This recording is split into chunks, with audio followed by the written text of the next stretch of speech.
The memory tab looks like this. The graph here shows how much RAM is currently in use versus available amount of RAM. And these two terms down here mean the same. Committed memory is the total memory promised to processes. Cached memory is the memory holding recently used data for faster access. Paged pool indicates kernel memory that can be written to disk if needed.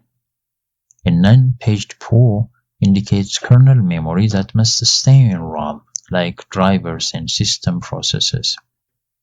In healthy memory graphs usually fluctuates with workload.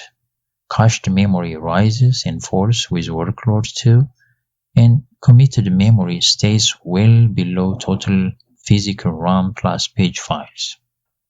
An healthy memory graph has the following characteristics.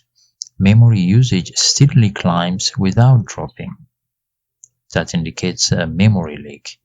Committed memory often exceeds physical RAM, and available memory stays very low, usually less than 1 GB.